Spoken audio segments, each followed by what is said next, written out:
مرقدنا هذا ما وعد الرحمن وصدق المرسلون. Sampai orang-orang kafir ini kaget dibangkitkan sama Allah, dibangkitkan, dihidupkan kembali. Gampang cara ngidupinnya, semudah Allah katakan kun fayakun. Bismillahirrahmanirrahim. Assalamualaikum warahmatullahi wabarakatuh. Alhamdulillahi rabbil alamin. Wabihi nasta'in ala umurid dunya waddin. Wassalatu wassalamu ala ashrafil anbiya wal mursalin Sayyidina Muhammadin wa ala alihi wa sahbihi ajma'in.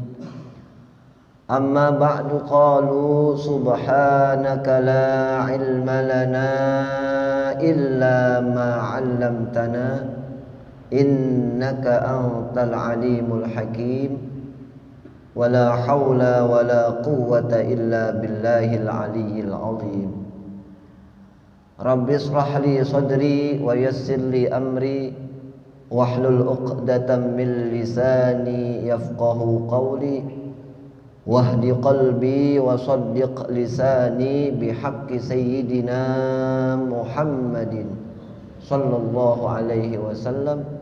Rabbana zidna ilman wa alhiqna bis salihin.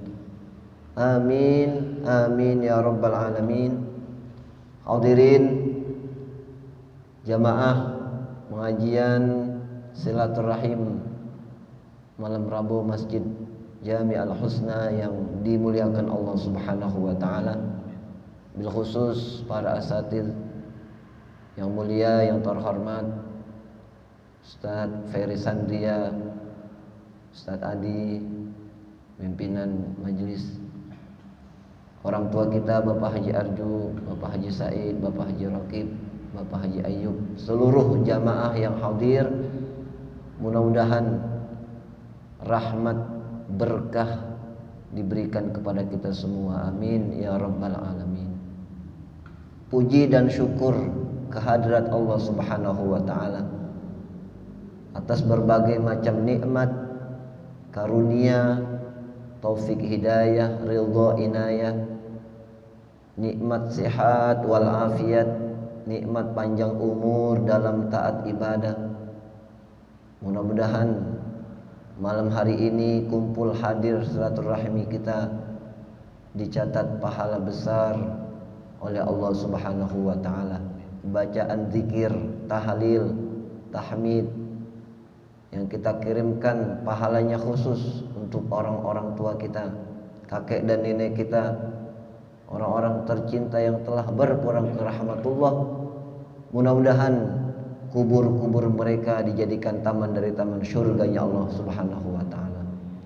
Orang tua kita yang masih hidup, kita berharap kita masih dapat kesempatan berbakti kepada mereka. Mudah-mudahan mereka dalam keadaan sehat walafiat, panjang umur dalam taat ibadah. Mudah-mudahan rizkinya diberikan keberkahan oleh Allah Subhanahu wa taala. Salawat dan salam selalu terlimpah curahkan keharibaan alam Baginda agung, baginda mulia Nabi besar Muhammad sallallahu alaihi wa alihi wa sahbihi wasallam. Untuk keluarga, sahabat, pengikut setia beliau, kita berharap mendapatkan syafaatul uzma di yaumil qiyamah nanti, amin ya rabbal alamin. Hadirin yang berbahagia, malam hari ini masih berlanjut tentang birrul walidain, ya, sesi ketiga, di mana pintu segala macam urusan ada di bakti kepada kedua orang tua. Rizki kita mau berkah, mau berlimpah ruah, mau kaya raya, pintunya bakti sama orang tua. Dan ini terbukti sekarang maupun masa yang lalu, mereka yang berbakti kepada kedua orang tuanya, rizkinya berkah, rizkinya berlimpah, bahkan kaya raya. Dunia dan akhirat dijamin oleh Allah Subhanahu wa taala. Karena itu sangat penting mengulang kembali bagaimana kedekatan, keakraban, bakti kita kepada kedua orang tua. Ini penting hadirin, karena nanti anak dan cucu keturunan kita akan bakti sebab kita bakti sama orang tua. Nabi bersabda, barru auladakum tabarrakum abnaukum. Berbaktilah kalian kepada kedua orang tua kalian, nanti anak-anak kalian akan berbakti kepadamu. Kalau saat ini bakti kita kepada kedua orang tua sempurna, maka nanti anak keturunan kita juga berbakti kepada kita sempurna. Dari mulai yang kecil ya, sampai doa, semua hadiahnya buat orang tua, tanda bakti kita. Hadirin yang berbahagia, satu hadis kita baca dalam kitab Tanbihul Ghafilin yang mengarang Al-Faqih Abul Lais As-Samarqandi rahimahullahu ta'ala. Qala radhiyallahu ta'ala anhu,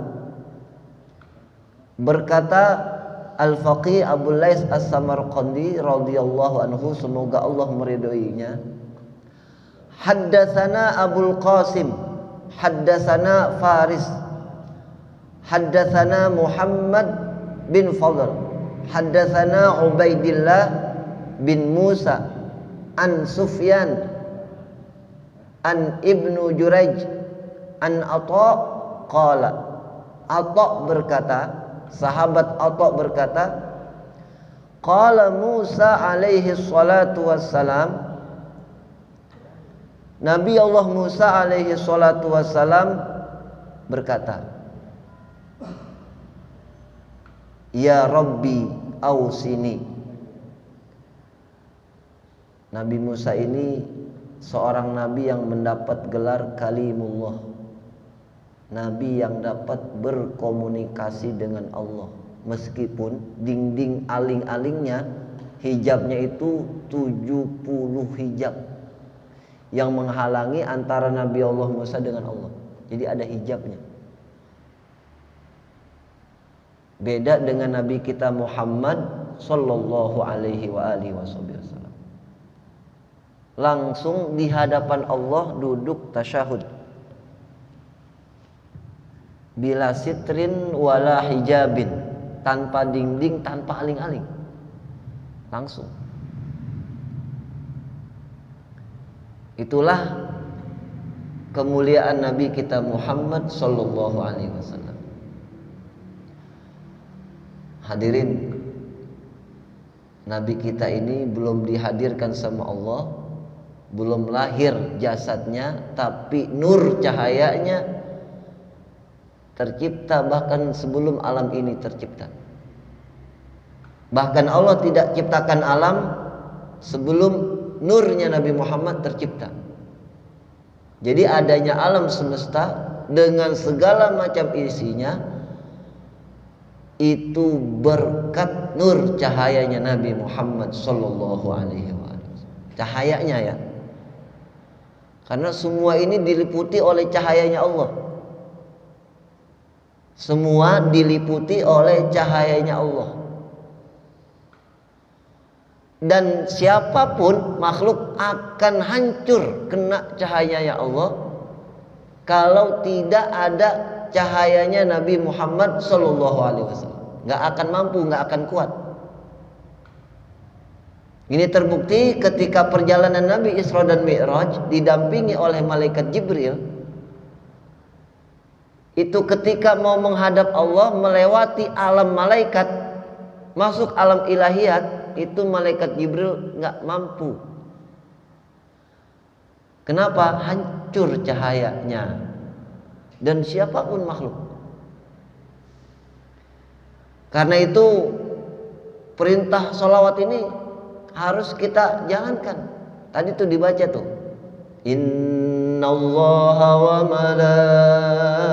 malaikatahu yusholluna 'alan nabi ya ayyuhalladzina amanu shallu 'alaihi wa sallimu taslima Allahumma shalli wa sallim wa barik alaihi wa ala alihi. Itu lidah dan hati kita mesti sering-sering sebut nama Nabi. Selawat banyak, selawat beragam, bermacam-macam. Ada yang panjang, ada yang ringkas, yang diajarkan guru ngajarinnya. Baca Allahumma sholli ala Muhammad, Allahumma sholli alaihi wasallim. Saya ulang, Allahumma sholli ala Muhammad, Allahumma sholli alaihi wasallim. Allahumma sholli ala Muhammad, Allahumma sholli alaihi wasallim. Itu lidah atau hati kita mesti sering-sering sebut nama Nabi. Sebab manusia yang bakalan menolong hidup kita nanti di padang mahsyar di yaumil kiamah, Nabi kita Muhammad sallallahu alaihi wasallam. Siapa orang yang kenal sama Nabi, siapa orang yang dekat dengan Nabi, maka selamat hidupnya dari dunia hingga akhirat. Jadi wiridnya, zikirnya Allahumma sholli ala Muhammad, Allahumma sholli alaihi wasallim. Diulang-ulang lagi. Salat yang lain silakan dibaca, tapi yang itu kalau bisa jangan ditinggal. Insyaallah ya Bapak-bapak sekalian, diamalin. Sebab sering sebut nama Nabi akan masuk ke dalam hati dan sanubari kita. Akan datang nur cahayanya Nabi. Penting, jangan kita tinggal zikir itu. Hadirin yang berbahagia, Nabi memang ditinggal orang tuanya. Saat lahir ayahnya sudah meninggal. 8 tahun, 6 tahun ditinggal ibunya. Diasuh sama kakeknya 8 tahun meninggal. Ayah, ibu, kakek dalam waktu yang sangat kecil udah ditinggal. Tapi Nabi selalu pesan untuk bakti kepada kedua orang tua. Apa maknanya? Apa maknanya? Kalau Nabi kita Muhammad sallallahu alaihi wasallam yang tidak memiliki ayah saat lahir, meninggal ibunya saat kecil, mampu berbakti dan menyampaikan kepada seluruh umatnya untuk berbakti, bagaimana kalau beliau memiliki ayah ibunya saat kecil? Nggak ada orang tuanya aja, beliau selalu mengingatkan untuk terus berbakti, terus dan terus berbakti. Kita baca nih satu hadis lagi. Nabi Musa ini berkata, ya Rabbi ausini, wahai Tuhanku nasihatin saya. Qala usika bi, kata Allah, aku wasiatkan, aku nasihatkan kepadamu untuk dekat kepada aku, kata Allah. Wa qada rabbuka alla ta'budu illa iyyahu, kata Allah. Jadi kita ini harus terus taat ibadah kepada Allah. Salat jangan pernah tinggal. 5 waktu. Baik di rumah ataupun di masjid. Baik dalam perjalanan maupun dalam keadaan apapun. Sakit, paksain untuk kita sholat, agar hubungan sama Allah ini gak putus. Karena sholat mi'rajul mu'min. Kalau Nabi mi'raj kepada Allah ini langsung. Nah, kita agar dekat kepada Allah dengan sholat. Bahkan siapa orang yang ingin berbicara, berkomunikasi dengan Allah, sholat.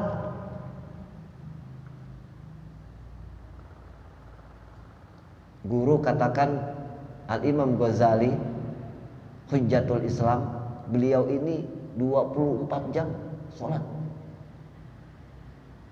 Bayangkan, selalu sholat. Tidak ada waktu kecuali sholat. Wallahu a'lam bishawab. Pilihan, orang-orang pilihan. Ada cucu Nabi yang bernama Sayyid Ali Zainal Abidin. Namanya Zainal. Al-Abid ini gelar, saking dia ibadah kepada Allah. Sholat sunnahnya 1000 rakaat. Sholat sunnahnya 1000 rakaat. Sholat sunnah. Saya belum mampu sholat sunnah 1000 rakaat. Kalau bapak-bapak mungkin ada yang udah mampu sholat 1000 rakaat.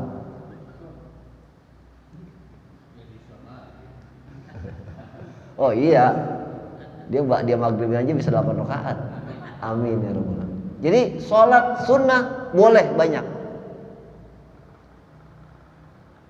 Bahkan ada sholat sunnah namanya sholat sunnah mutlak, yang waktunya boleh kapan aja. Kan habis sholat subuh nggak ada sholat sunnah, tapi boleh kalau kita kerjakan, nggak ngapa-ngapain, namanya sholat sunnah mutlak. Habis asar nggak ada sunat ba'diyah, tapi boleh sholat sunnah mutlak namanya. Itulah kehebatan sholat sunnah. Kita nggak sanggup sholat sunnah 1000 rakaat, tapi duduknya kita nih, julusuka sa'atan fi majalisil ilmi khairum min alfi rakaatin. Nabi bersabda, dudukmu sejenak di majlis-majlis ilmu, di majlis-majlis zikir, itu sebanding pahalanya dengan orang yang sholat 1000 rakaat. Alhamdulillah. Nggak sanggup sholat 1000 rakaat, paksa duduk hadir di tempat-tempat pengajian, di tempat taklim, di tempat zikir. Meskipun ada yang sambil ngantuk, ada yang sambil sender. Maaf ya, nggak nyindir nih, maaf banget. Bagi dua katanya ada yang bilang begitu, padahal nggak dibagi-bagi itu. Jadi semuanya. Sebab ada orang yang tanya sama Rasulullah, ya Rasulullah, bahkan ada orang yang hadir di majlis talim ini niatnya lain-lain. Apa kata Nabi? Siapa yang kumpul di majlis itu, dia masuk dalam bagian majlis itu tanpa terkecuali. Alhamdulillah. Apalagi niatnya tulus, ikhlas, menggugurkan kewajiban, mencari ilmu, mencari ridho, mencari pahala. Puncaknya kita mendapatkan pahala besar, ridho Allah Subhanahu wa ta'ala. Jadi Allah ingatkan Nabi Musa, dekatlah denganku, jaga hubunganmu dengan aku.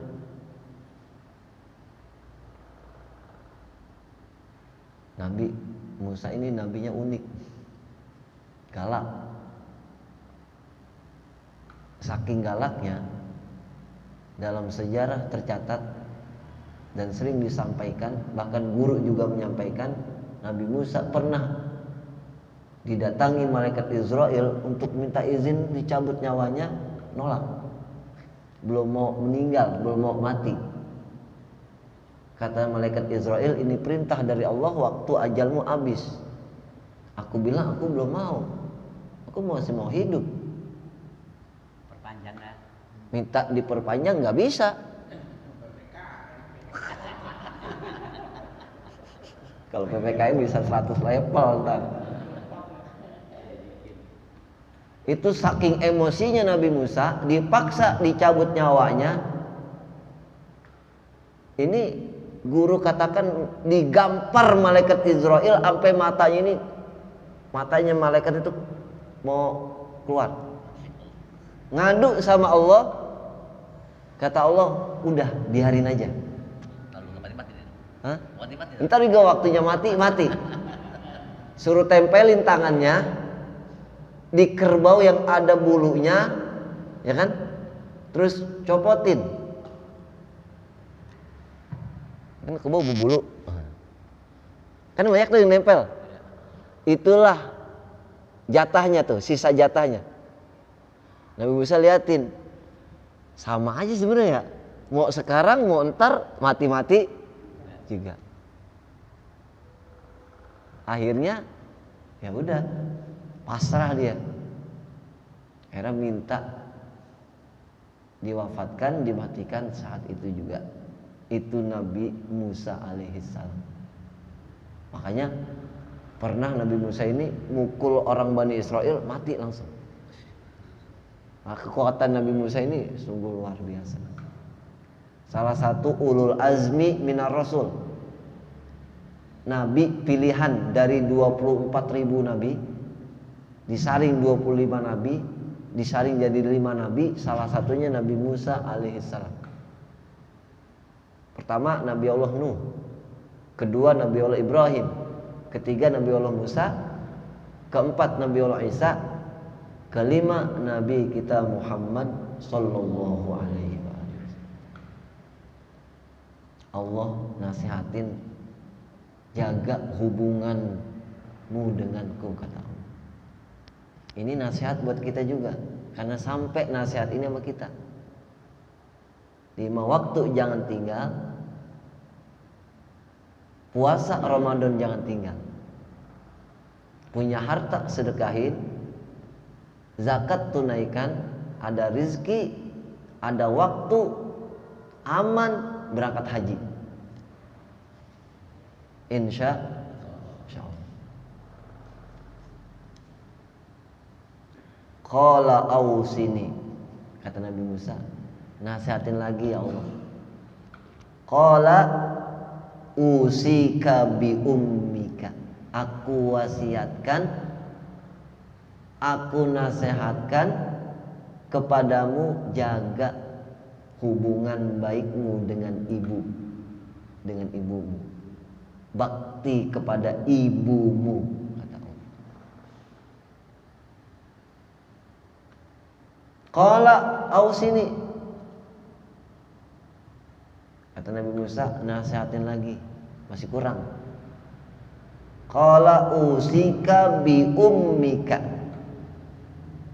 kata Allah, aku wasiatkan kepadamu, jaga hubungan baikmu dengan ibumu.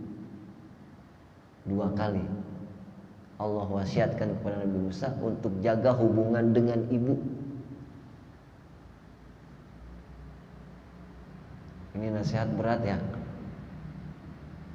Jadi kebayang ya Pak Taufik, bagaimana bakti kita sama orang tua, terutama ibu.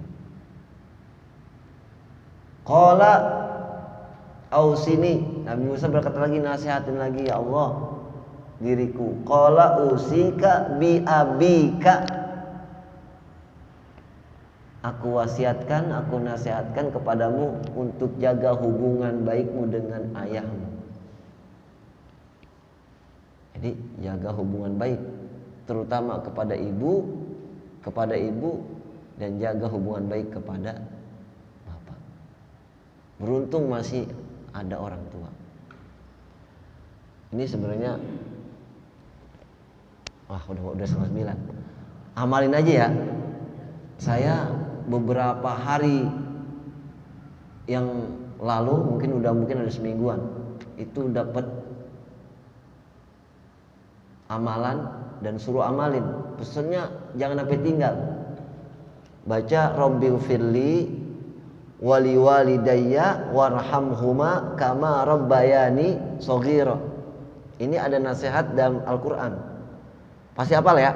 Rabbighfirli wali walidayya warhamhuma kama rabbayani shaghira. Rabbighfirli wali walidayya warhamhuma kama rabbayani shaghira. Ini bukan doa anak kecil nih, bukan doa PAUD, bukan doa TK, tapi doa yang Allah perintahkan untuk kita baca. Berapa kali? 300 kali. 300 kali.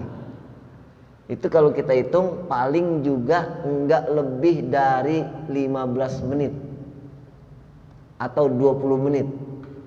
300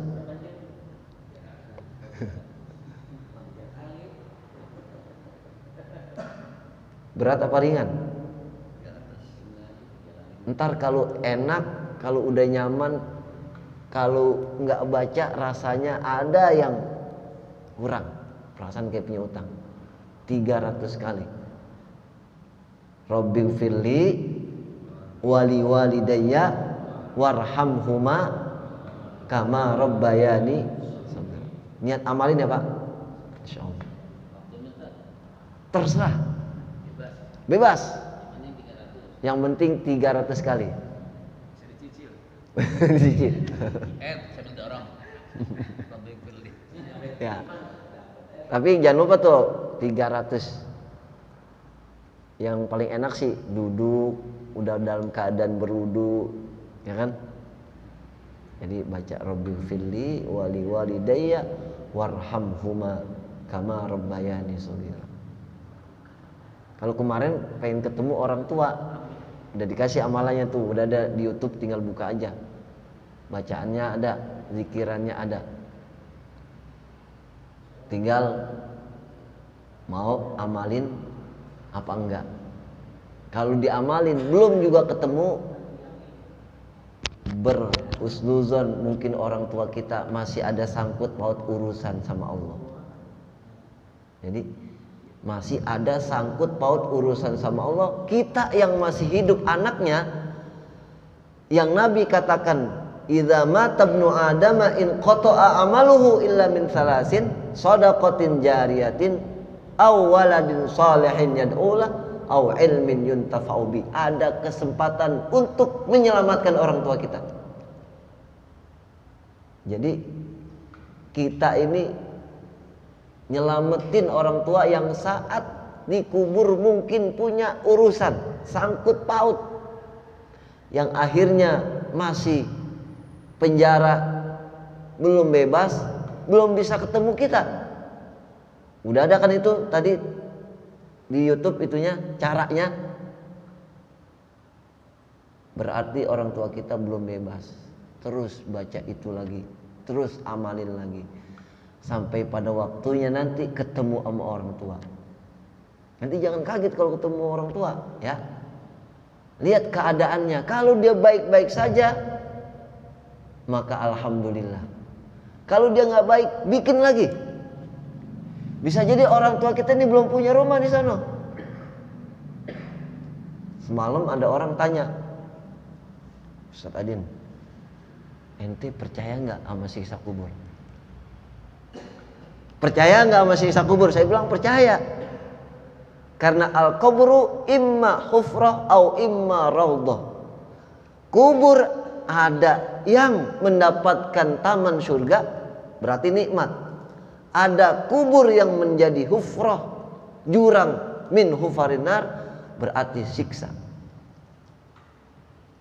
Ini orang masih penasaran.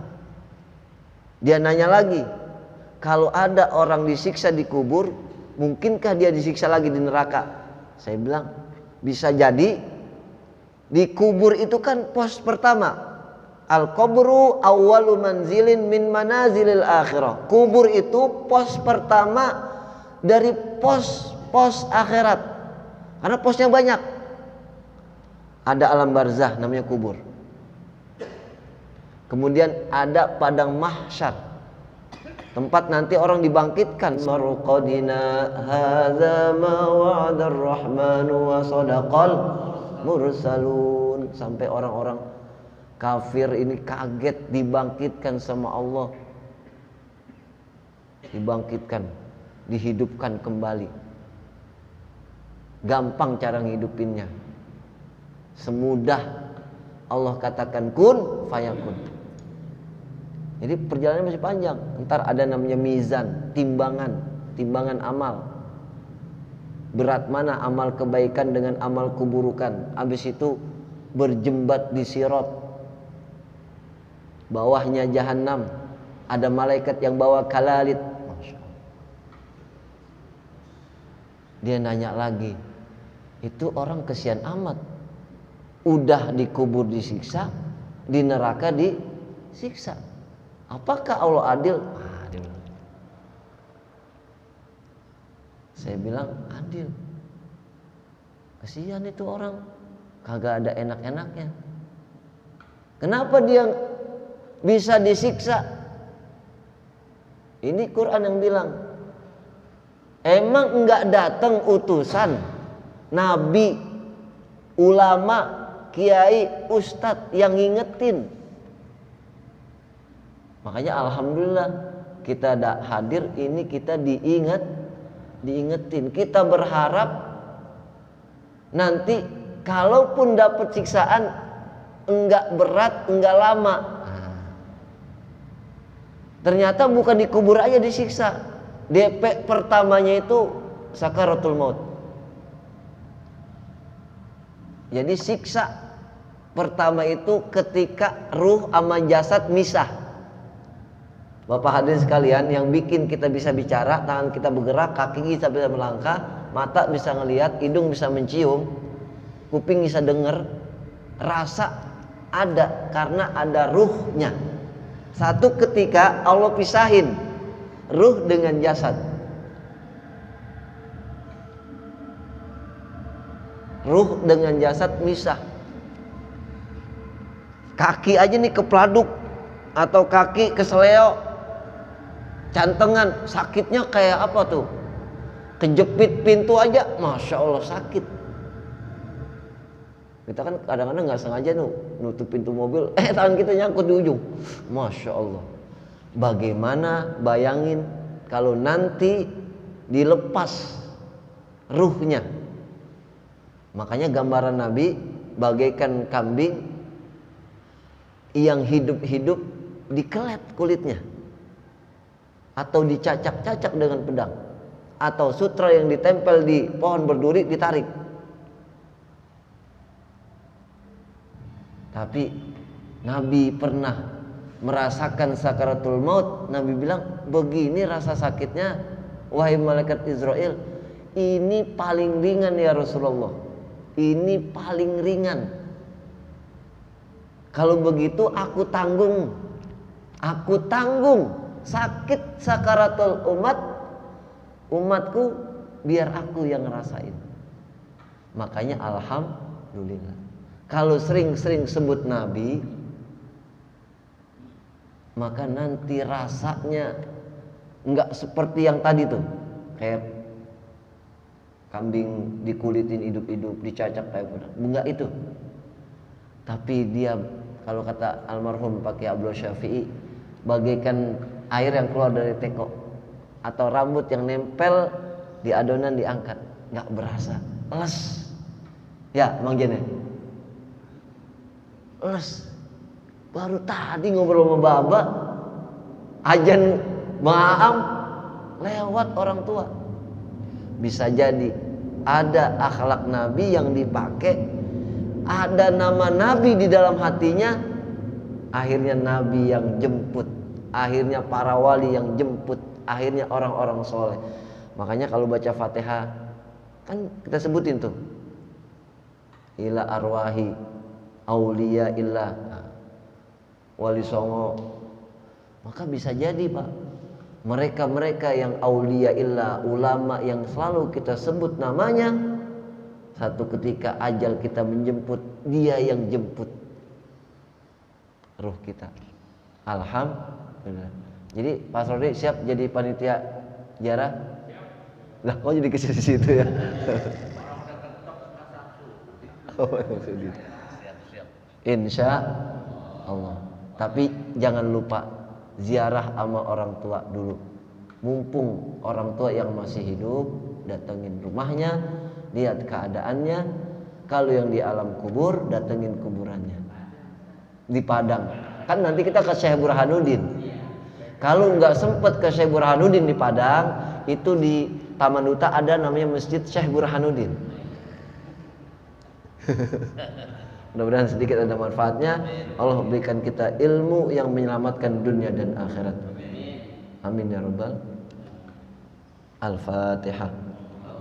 A'udzubillahi minasyaitonir rajim. Bismillahirrahmanirrahim. Alhamdulillahirabbil alamin. Arrahmanir rahim. Maliki yaumiddin. Iyyaka na'budu wa iyyaka nasta'in. Ihdinas siratal mustaqim. Siratal ladzina an'amta 'alaihim ghairil maghdubi 'alaihim waladdallin. Bismillahirrahmanirrahim. Alhamdulillahirabbil alamin. Hamdan yuafi ni'amahu wa yukafi'u mazidah. Ya Rabbana lakal hamdu kama yanbaghi li jalali wajhikal karimi wa li 'azimi sultani. Allahumma salli wa sallim ala Sayyidina Muhammad wa ala ali Sayyidina Muhammad. Allahumma ighfir lana wa liwalidina warhamhum kama rabbawna shighara wa li jami'il muslimina wal muslimat wal mu'minina wal mu'minat al ahya'i minhum wal amwat. Allahumma anzilir rahmah wal maghfirah wal ni'mah wal syafa'ah alaina wa ala jami'i ahlil kubur, khususan ila arwahi Bapak Haji Hasan bin Bapak Buan, Bapak Haji Ibunda Hajjah Nyai binti Bapak Said, Bapak Suratman bin Bapak Yahmin, Bapak M Hasim bin Bapak Haji Hasan, Bapak Mamat bin Haji Hasan, Ibunda Hajjah Marhumah binti Bapak Haji Hasan, wa usulihim wa furu'ihim wa dzawil huquqi alaihim ajma'in. Allahumma ighfir lahum warhamhum wa'afihim wa'fu anhum. Allahumma ij'al quburahum rawdatan min riyadil jinan wa la taj'al quburahum hufrah min hufarin niran. Ya ayyatuhan nafsul mutmainnah irji'i ila rabbiki radiyatan mardiyah fadkhuli fi ibadi wadkhuli jannati. Rabbana ighfir lana wa li ikhwanina alladhina sabaquna bil iman wa la taj'al fi qulubina ghillan lil ladzina amanu rabbana innaka ra'ufur rahim. Rabbana atina fid dunya hasanah wa fil akhirati hasanatan wa qina adzabannar. Wa sallallahu ala sayidina Muhammad wa ala alihi wa sahbihi ajma'in. Walhamdulillahi rabbil alamin. Wal afa minkum. Assalamualaikum warahmatullahi wabarakatuh.